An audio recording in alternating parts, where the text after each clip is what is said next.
Hello and welcome to Foyles Forum. I am so excited today because I am joined by a dear friend, Shomari Smith, an artist in so many different forms, not only in terms of what he has done artistically, but in almost every medium he has been absolutely brilliant. And the thing about Shomari is that he's born and raised here, and we've been knowing each other for a very long time. And Shomari, welcome to the show. Great to And be I, here. I think that the thing I wanted to talk about is like almost in our friendship and in our circle, we can pinpoint almost all our connected relationship to Yes. probably Darren Thurman.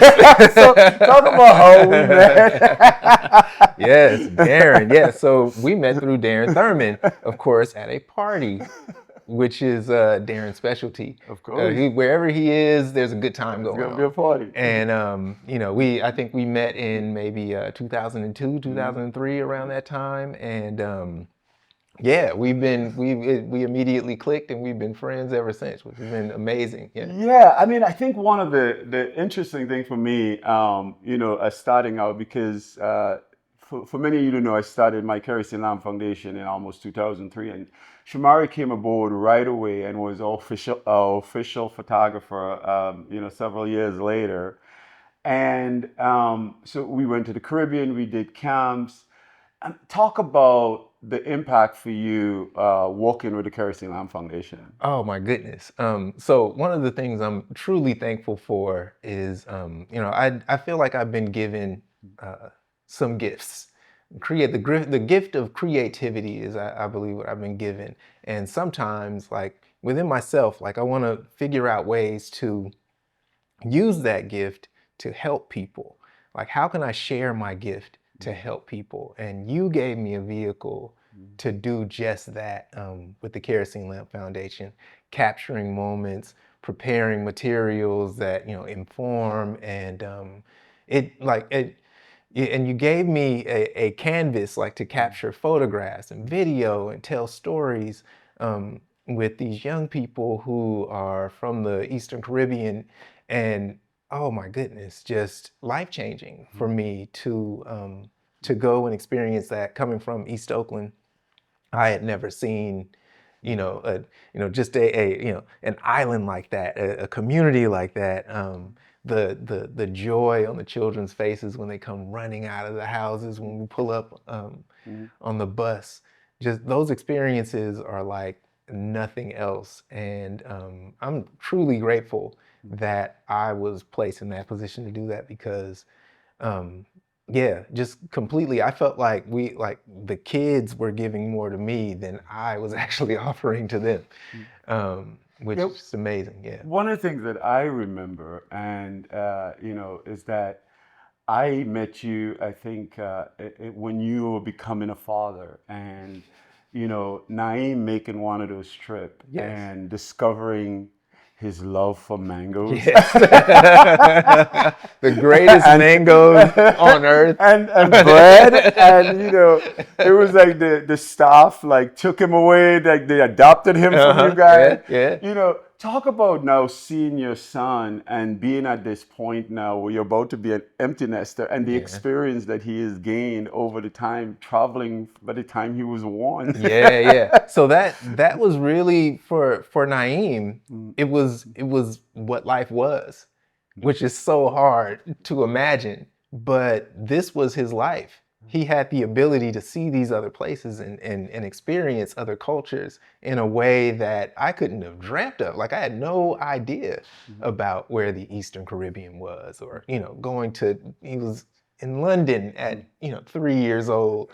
And those sorts of experiences, I think, have really shaped his ideas around what what life is about. Like, it's not just this small little high school microcosm. He's got a full worldview and an understanding around things outside of being an American that I think are just it's incredible, because not only does he have that in real time by traveling and meeting people and understanding that, but also he's got the internet is at his disposal. Mm-hmm. So now he's got a wealth of information to not only reference, but then, you know, cross-reference with his life that he's lived. It's pretty amazing. He's become a very well-rounded individual. Any artistic interests?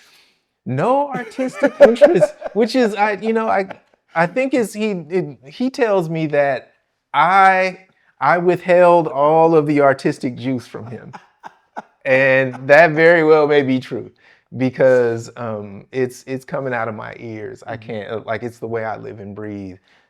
It's my religion. It's the one thing that I truly believe in, that speaks to me and that I know is real. And like I love who he is, and he's got, you know, interest in sports, and he's super intelligent. Like he loves numbers. He's a mathematician, and you know, I try to get him to sit down with me and create something visually, and he's like, "Oh, that's your department, Dad." Yeah. So so I've got it. It's okay.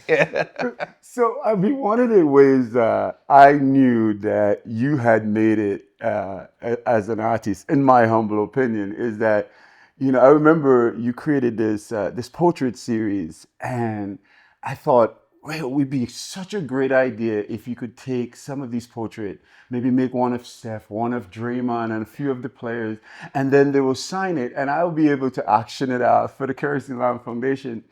And I remember taking it, you know, for some of the players to sign. And I remember asking my assistant, where is the paintings? And they're like, they don't want to give them back. I'm like, what do you mean they don't want to give them back? They like them. I was like, so I remember they call it and say, who's the artist and could we get this artist to make more? And then obviously, you know, fast forward a few years later and you have an installation at Chase where everybody got to be introduced to your work. Talk about how that came about and what's that like, going to a game and seeing your stuff on the wall. Yeah. Oh my God. Yeah. So that story is when you told me that, it blew me away. It's like the ultimate form of flattery. Like I always say, like I've had a few art pieces stolen, and that's the highest form. I think if someone has risked their livelihood to steal something, it's like that's incredible. Yeah, so the installation at Chase Center, my wife and I, we have a gallery. It's called E14 Gallery, located in Oakland, and it was playoff time, 2018, I believe. And I had done a series of these portraits of the Hamptons Five. You know, and this was a big story at the time. These guys are running through the league. They're, you know, like they're turning it on and off at will. They're beating teams in their sleep. And so they're headed to the finals. And I put these pieces together and we had them in the window. And there was we were trying to track this guy down. There was a guy who came, he's a big Warriors fan. Customer comes in, he sees the pieces, and he's like, oh, these are incredible. You know, they're building the Chase Center, and they're looking for artists. These should be in the Chase Center. That's exactly what he said to my wife. And so, so Viviana, she gets the information from the customer, and she gives it to me, and she's like, the Warriors are looking for artists. Enter your work. And I was like, okay, yeah, I'll do it. That sounds cool. And so a few weeks go by, she's like, did you do it? And I'm like, yeah, I'll take care of it, you know? And so so finally, and this is unfortunately to keep her quiet on it because she was bugging me so much, my wife was like, well, have you done it? Have you done it? And I was like, yes, I'll do it. So I finally entered my images and sent a bio. And before I knew it, I was one of the finalists. And yeah, so I owe it all to my wife, Viviana. Thank you. Of course, I owe it all to my wife. It's because of her that came to fruition. But it was an amazing experience to be brought along through the steps. Everything was done just so incredibly. They looked for, and this is what I loved. I think they loved my work, but then when they found out I was from Oakland, that they were like, okay, we really need you. You know, like this was one of those things where you know, there's certain things, you know, like when you're making a good meal, there's certain ingredients that you need, and maybe I was just a little salt, you know, it's just a little something to flavor it up, you know, and I'm honored to be able to see my work there. It's amazing. So I get so many tags on Instagram, phone calls from family. They're like, "We're at the game, we see the work," you know, like all these things. So like that's just, it's amazing. It's a dream come true for sure. I'm a big Warriors fan also. Indeed. Yeah. And I think one of the things about, you know, the origin story and about you particularly is that you carry with you a rich sense of history, not only musically, but culturally. And one of the big installation was the Black Panther installation in Oakland. Yes. I mean, just absolutely mind blowing. Talk about how that project came about and what it's mean to be doing something at that scale in the community. Yeah, yeah. So this is a really big project. I'm in the middle of it right now. Like this is ongoing right now, and it's probably the most important undertaking I think I've taken on creatively. The history involved with the Black Panther Party and the work they've done. There is no monument dedicated to the Black Panther Party anywhere on the planet. There are members who have plaques and small busts and things here and there, but for the entire Black Panther Party, who some of them are still here living and breathing and still doing the work, nothing has been done to acknowledge what they've done. There's so many things. And so this is important. The monument itself will be located at the intersection of Telegraph and Shattuck. And this is an area where the party has a lot of its beginnings. And so they were young people who would gather in that area. There was a Casper's hot dogs stand there. And they'd meet there and they'd plan and they'd figure out what the Black Panther Party would become and what they wanted to do for their community. And there's so many misconceptions that I want to make sure that I add into this piece that will, you know, let's just dispel everything. It'll be in their voices and it'll tell what the party is about. They were a community group that, first and foremost, which caught most of the attention, they wanted to protect the community from police brutality. And that really brought the radar onto the party. But what they were really about were feeding children through the breakfast programs. They started a school, a community school. They were teaching. They were picking up seniors on the days where they would receive their checks to make sure that they could get to the grocery store and back. They were delivering food to seniors and families. This is what they were really about. And so I think this monument should teach that. It should be in Oakland, and it should teach what the Panther Party was really about. And so I am beyond thrilled to be the artist for this. And one of my mentors is Mr. Emory Douglas, who is famed for making the Black Panther logo, but then also so many of the powerful images you see on the newspaper they would print, and so many things. And he's got a wealth of stories. He's one of the most active older people I know. I really want to be like him when I grow up. It's pretty amazing what he does, and I think that this will be a really good place for people, a community space for people to come, you know, learn about the party, bring children, bring classrooms, let's learn, let's figure out what can be applied from then to today to make society, the communities better. Yeah, I mean, I think that, you know, one of the things I always thought of you is as a cultural historian, and I don't think there's anything that better capture that than the preservation, obviously, of history, of a legacy, and telling the story for better, you know, or for worse. But Yeah. I think that we are truly more informed when we have access to our stories. So I think that is such amazing endeavor, and good luck. We can't wait to see Yes, the no, thank finished you. product. You must come to the grand opening. Yeah, Yeah. I mean, and I think that's one of the things that I absolutely is amazing about you is that you have so many hats that you wear at any given moment, and one of them that I was truly jealous of is that, you know, you turn on the TV on Sunday and Shomari is the photographer, at a Raiders game. I'm like, what?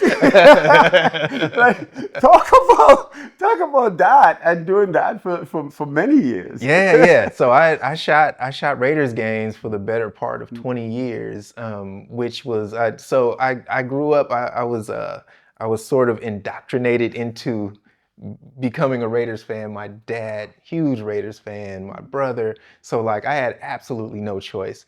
We watched games, and so I grew up looking up to these guys and enjoying, like just football Sundays with my dad and my brother.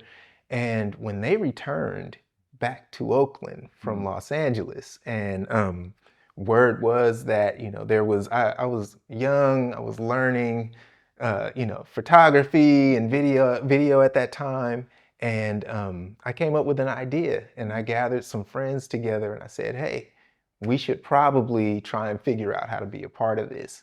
And so we started off, we did a documentary with, strangely enough, with Lorenzo Lynch, who is, and this is really funny, he's Marshawn Lynch's uncle, and he played for the Raiders at that time. And so the first season I shot was, I believe, the 1997 season, and we were following Lorenzo Lynch the entire time. And he was a friend of one of my friends, and so that's how we got in. And so from there, we were off and running, and we came up with a show called Inbounds with the Raiders, where we would highlight a player a player a week, and we would show them in the community. And one of the great things about the show is we would talk about the duality of being a student athlete and some of the things that, healthy eating and study habits. And so when we would sit these guys down, I had the opportunity to, oh my God, Charles Woodson, Tim Brown, Jerry Rice, like all of these guys who are just, they're football gods. And we had the opportunity to sit them down, and then we'd ask them about healthy eating, and they're like, "Oh, we thought you wanted to know about, last week's game." Yeah. So it was a breath of fresh air for them to sit down and talk about these things, like how to, manage money, like all these different things that they never ever talk about. And so it was one of the greatest experiences ever to do that for that long, also. So I got a chance to see the inner workings of your documentary side by watching The Souls of Mischief. And I think what was amazing is that the history of Oakland with regard to music is so rich and luscious. Talk about your desire to kind of do this documentary and what it means to you. Yeah. So the Souls of Mystery documentary was was like a dream project for me, because these are guys I grew up with from day one. Like a couple of the guys, I literally don't remember not knowing them. So I had a chance to view their journey from a very close lens, very close up, for a very long time. So when it came time to, I had worked with them for things, like here and there, done some things, but like there was a time where they were coming up on, I think it was maybe 2011, and in 2013 they were going to be celebrating 20 years of working in the business. And I just saw an opportunity there where, this story should be told. It's an Oakland story. It's a coming of age story, story of friendship. And I don't know if you're talking about a hip hop group, if you get to see them from that lens. And so they trusted me, which was incredible. They trusted me to tell their story and really just kind of dive in. And so I spent the better part of the next 2 years, from 2011 to 2013, putting their story together. And it was great, because music in Oakland and in the Bay Area is so rich, and it's so diverse. So there isn't just one sound or one sort of inspiration coming out of Oakland. There are pockets, and there are these different communities. And so these guys, they totally represented the group of kids I grew up with, and how we dressed, how we spoke, like all of these things. So like I could tell that story with my eyes closed. And I thought that they deserved a proper documentary. And so, yeah, we put it together and we took it around the world, which was great. You know, like I got to screen it everywhere and talk about my childhood friends. And, you know, they have this cult following that I discovered through making the film. You know, it's like I was in so many different places. And got the warmest of welcomes. Like go to Milwaukee and there's a line in front of the theater when I pull up. And I'm like, oh wow, like who are they here for? You know, and they're here to see the film. And it's pretty incredible, like just a great experience. And it's like, you know, like for anyone who is thinking of documenting anything, like I think we're in that age where, you know, like there's just so much accessibility to doing that. Dive in and go for it and tell those stories because no one has your particular voice. Yeah. The thing I would tell people about that, and just to be upfront, is that being behind the scene and seeing you go through that, not really knowing what the process was and figuring it out as you go.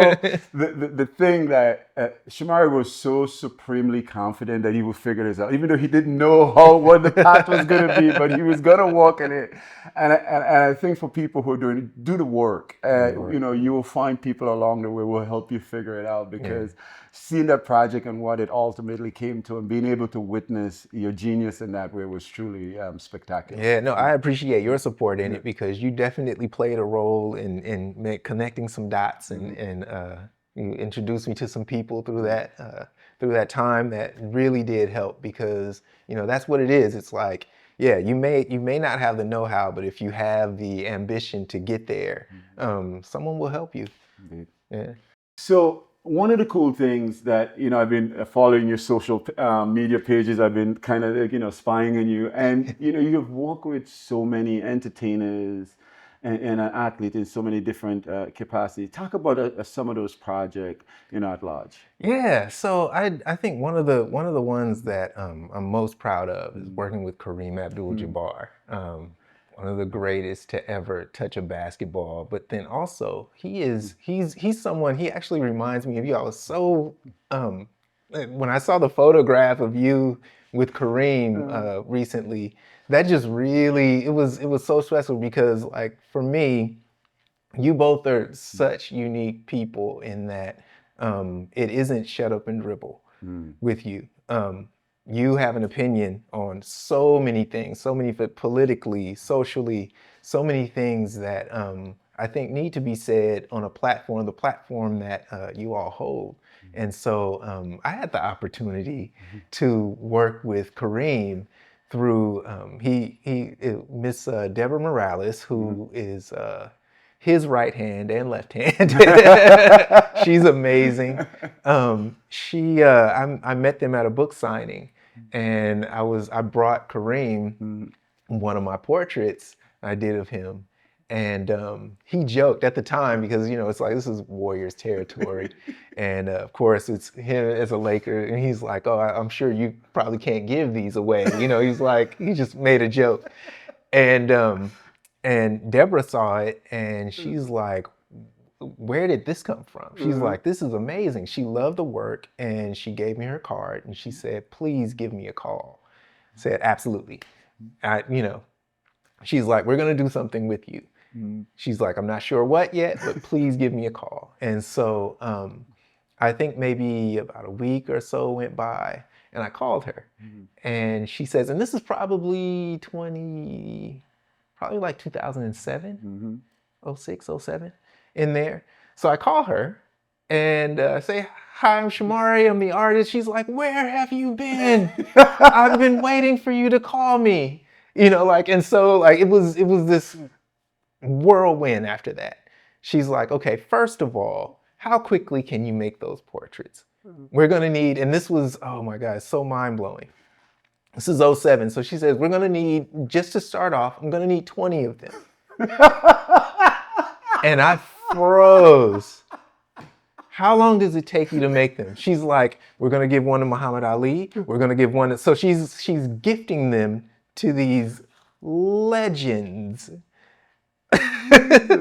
And I am sweating.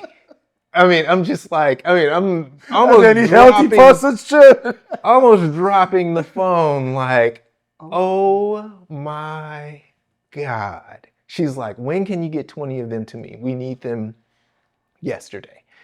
And so I got to work.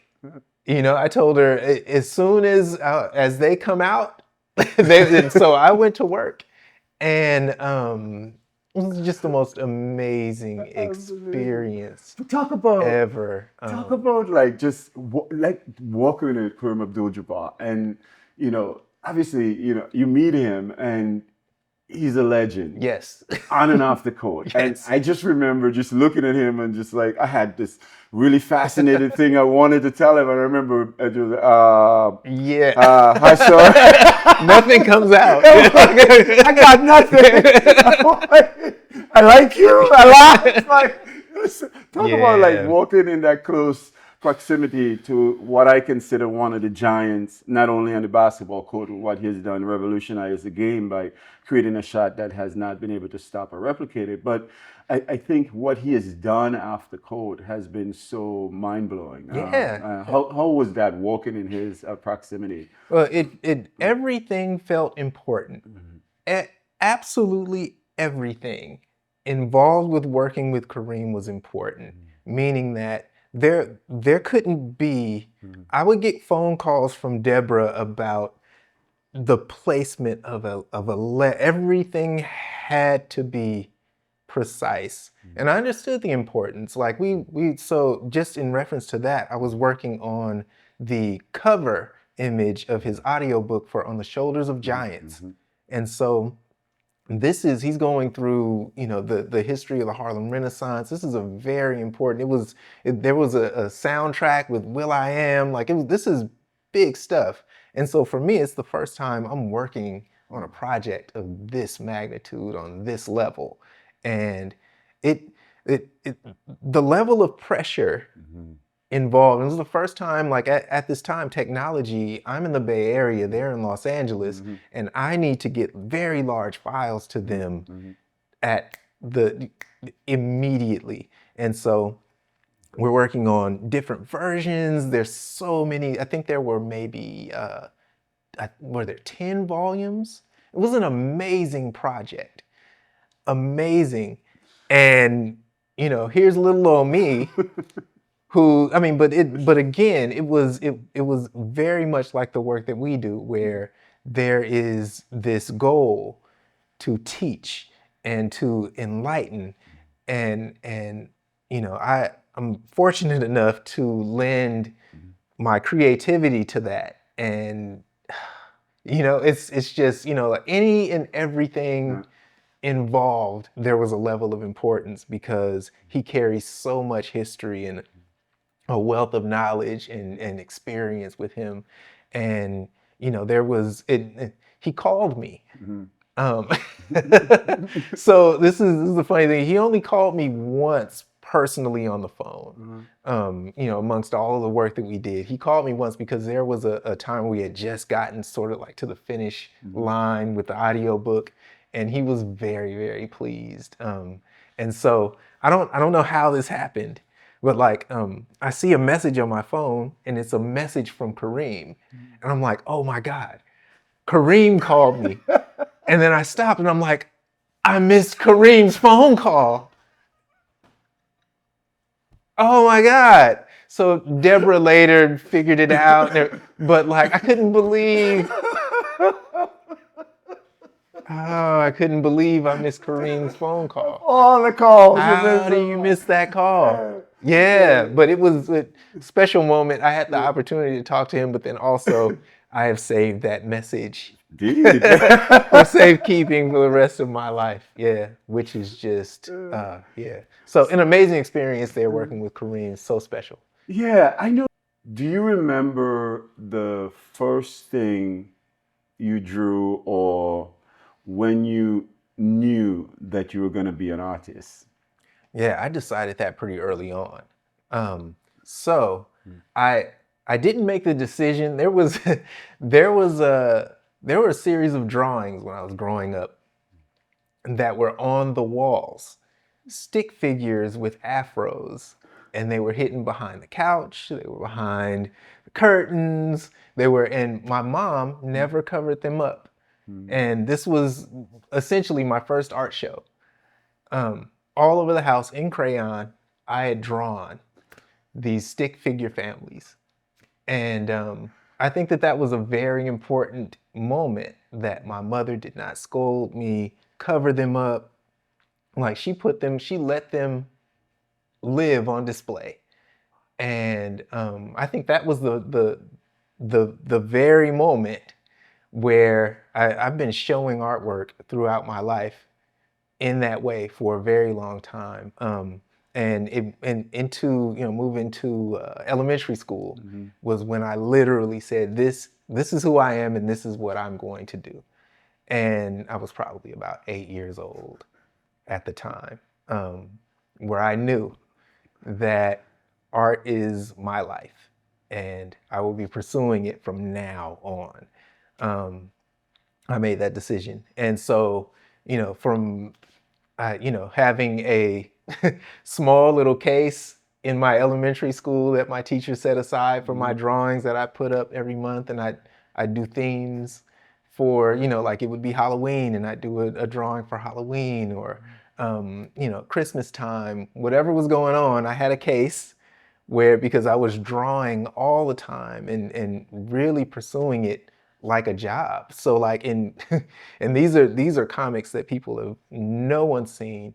From the 5th grade to the 8th grade, I drew a comic every day like it was my job, because I wanted a comic in the newspapers at that time, right? So like every day I would sit down and I would create a comic, and I did this for like 5 years straight, every day. I still have them, and if I told Viviana, like, if I pass away and she wants to release them, that's fine. They won't see the light of day while I'm alive, though. But it's be looking. yeah. But it's one of those things where, like, creativity and art is like breathing for me. It's an essential thing. It's like we all understand the life that air brings to our bodies. That's what creativity and art is for me. If you weren't an artist, what would you do for a living? Wow. All of my alternative jobs still involve creativity. Like, I'd either be a DJ, like I love music, and I still, like, that's an art. So it's hard to say. If I was not What's your DJ name? Oh wow, that's a good one. It would probably have something to do with my initials, like because I've got 2 S's, so I try and figure out something with that. But yeah, I haven't gone that far as to come up with a DJ name. I should, though. All right, in another life. Maybe I'll ask D Sharp, who's a good friend of mine. What is like one of the funniest reaction you ever got for your art? One of the funniest reactions, I did a screening in Chicago of my Souls of Mischief film, and I did not understand the magnitude of, like, how deep they were into this movement. So I put this screening together with a friend who I met actually through making the project, who was a huge fan of the group. His name is Sam, and Sam I Am, the MC, who's incredible. He's a huge fan of the group, and I met him through making the film. And I was coming to Chicago, and I told him, I was like, hey, I'm going to be in Chicago shooting a Raiders game, Raiders-Bears. And I was like, I want to be, in town, we should connect. And he's like, we should do a screening. And I was like, yeah, I'm all for it. I'll bring the film. What do you have in mind? So a day later, he's got a venue, he's got the time, he's got everything set. It was amazing, right? So then he invites everyone, does the whole thing. He has a whole community that is ready. So I get there, I'm ready. And so, like, we're talking, they're ready for the film. The film starts, silence. the whole time. They were so quiet, and I'm like, oh my God, they don't like it. I was like, oh no. No, this is what I'm thinking, right? We get to the Q&A, and they're asking the most intricate questions you'd ever imagine. It was the craziest thing. I was like, I said it to them. I said, I thought you all did not like the film. You all are so quiet. Because there's areas where it's like, oh, there's always a laugh that happens here, or a gasp that happens in this place. So like that was probably one of the craziest reactions to something that I've created, because I really expected a different reaction, but they were literally studying the film. Yeah. So if you had a few people that are muse, inspiration, that inform your work, I know you mentioned one earlier. So talk about a few of the people who have kind of inspired you. Yeah. So the first artist, family first of all. So like I saw my sister drawing my sister's 9 years older than me. So like I saw her working on artwork growing up. I saw my grandfather, he'd make these little funny characters for us, though they were definitely like inspiring in that way. But then also like as an artist, Maury Turner, he was a family friend actually. He had a comic strip called We Pals that was, it ran, syndicated, and it ran in the newspapers. But this was someone that lived in Oakland that I had interactions with. He was friends with my grandfather on my father's side, and it was one of those things where he made it real for me, where I could see that someone who is from my community is doing this on a very, very large scale. And he's someone else. He had the Soul Corner in his comics, where he'd teach you about an important person in Black history. And he featured my grandfather in one of them, which is pretty amazing. But yeah, it's like, this is someone who was in my community, living and breathing and doing the work, and it was so inspiring to see. There's so many others. I would not want to. So many teachers who embraced my work. Dr. Don Green. One of the things I was thinking a lot about is that for me, I have a lot of teachers as well. So one of the things I was so enjoy is that we need to shout out some teachers. So maybe, do you have one teacher you want to shout out? I have a really good teacher. Okay, let's do it. I have a good one. Yeah. So one of my instructors that really just, and he's someone I'm in contact with to this very day. We probably talk weekly. We speak weekly. This is Dr. Donald Green, who he, while growing up, and as a part of the Oakland Unified School District, he had a show called Start Art, where he would talk about process and different, like ways of working. And he would go out, and this is the great thing about Mr. Green, and this is something that anyone who had his class would understand. When you enter into, like, you're not just coming into a classroom when you go into his classroom. You get an experience. Like, you walk in and the entire room has been transformed into a wealth of inspiration. Everywhere you look, there's movie posters and statues. And so he would travel the world and bring back things from Japan and from Brazil, like all these different things that, like, we're inner city kids, we're in East Oakland. We haven't seen any of these things, but he's telling us about what's out there in the world. And he was so inspiring in so many ways. I feel like those sorts of influences were just beyond, like, it gave me the perspective of, like, not just this hill I'm growing up on, not like there's so much more, there's so many ways of thinking, there's so many avenues to take. And he gave me that idea early, where there's more to it than what you know. So continue to learn, continue to grow, and continue to seek. And that he was very important. I have one more too. I have another teacher who absolutely changed my life. His name was Mr. Schongert. He was a crazy German. He's my 6th grade teacher. Crazy German teacher who he taught me things I did not see. I learned these things from him in the 6th grade that I did not see again until college. So, it's just the idea around how to, like, he taught us how to balance a checkbook. He taught us how to make outlines to write term papers. He taught us, like artistically, he saw it in me that I was drawing a lot. These are the sorts of things that he did. One morning, I come into class and I'm gonna drop my backpack and go play before the bell rings, right? It's 6th grade. So I run into the class, I drop my backpack and I'm gonna run back out and I hear Mr. Smith and I'm like, oh, I'm in trouble. What did I do? It was like, it's the morning. What did I do? So like yes. And he's like, you come with me. And he had 2 classrooms and there was a sort of like computer lab on one side and a lounge and then his regular classroom.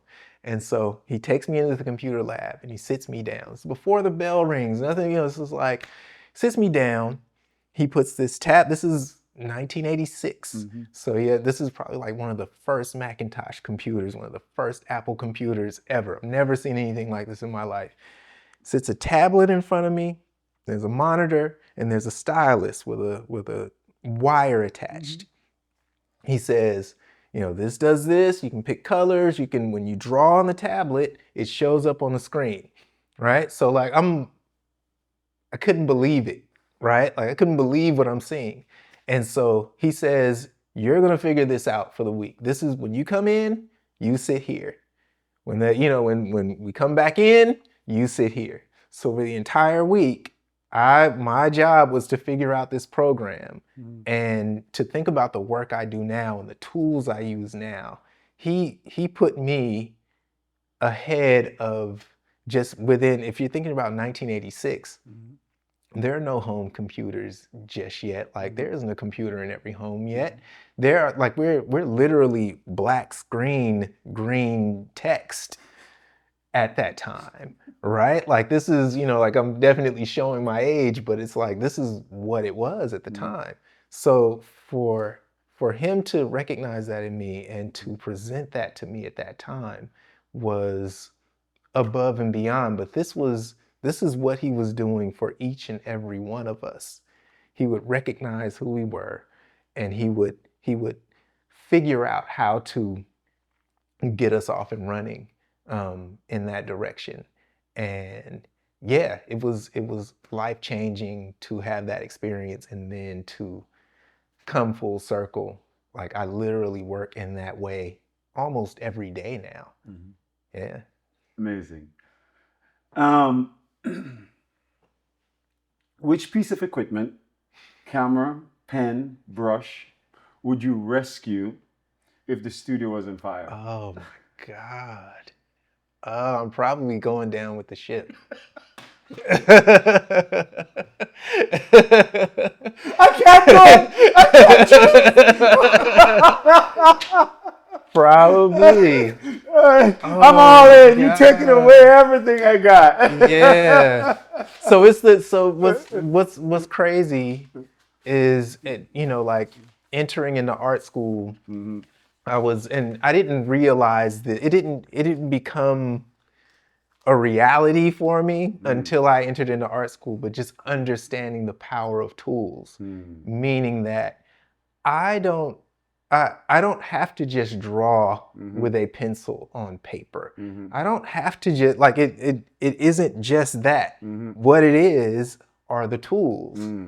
Learn the tools, use the tools to express whatever it is that you want, because the creativity is going to find its way through each tool. And so I learned that when I entered into art school, because every kid I met there, they had a laptop, they had a camera, they had all these things. And I'm like, oh wait, I'm an illustration major. I shouldn't be, making things with clay, or I shouldn't be. And it's like, no, go everywhere. Come on in. Like, we're gonna be glass blowing today. Come on in. And that was the culture in art school. We weren't separate among the like we were different disciplines, but we were together. So the video kids or the film kids weren't keeping everyone out. They're like, hey, look at what I'm working on, right? It's like the animation folks weren't, staying away from the sculpture kids. And so, yeah, every tool to me is valuable, and yeah, I go down with the ship. All right. Okay. If you could collaborate on a project with an artist, living, dead, who would it be? Wow.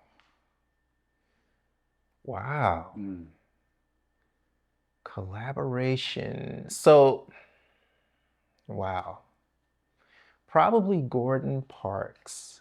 Wow. Yeah. He is, just the ultimate Renaissance man. I had the opportunity to meet him once. And similar to Kareem, I did not have very many words. But just very inspired by him, because as a photographer, as a filmmaker, as an artist, he's very much in the vein of the artist that I've always aspired to be, because he was also someone that discovered tools and made beautiful projects from these tools, and there were no boundaries. Yes, Gordon Parks would be the person I would want to collaborate with, and hopefully I would be able to speak to him in the process. All right. What's one piece of equipment you use that you wouldn't want your wife to sell for what you told her you bought it for? Oh my God.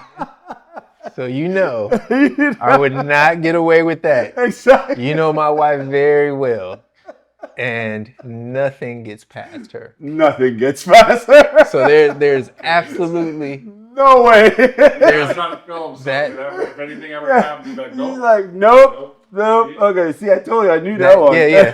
That one, yeah, there's no, she would already know the price. Yeah, she already knows. She called me. Yeah. Get it out of me.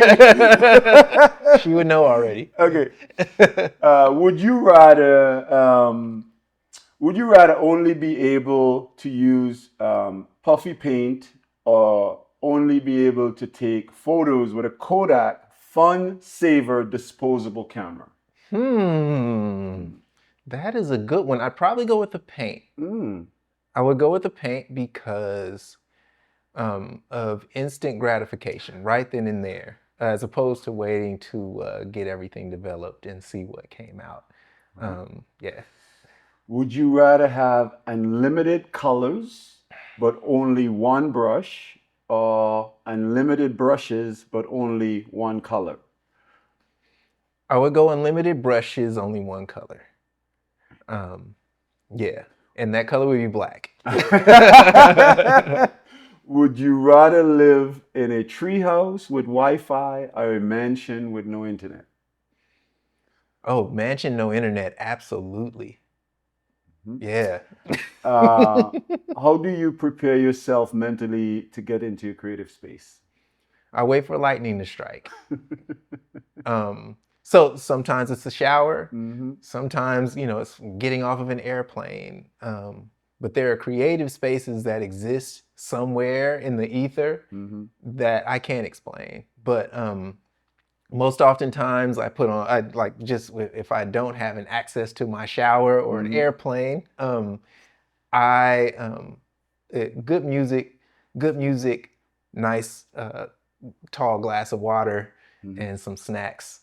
So, I think as an African-American man, and as someone who's been contemplating having kids, and being able to see you, and I can say this without any hesitation, that you have been and you are an incredible father to Naeem.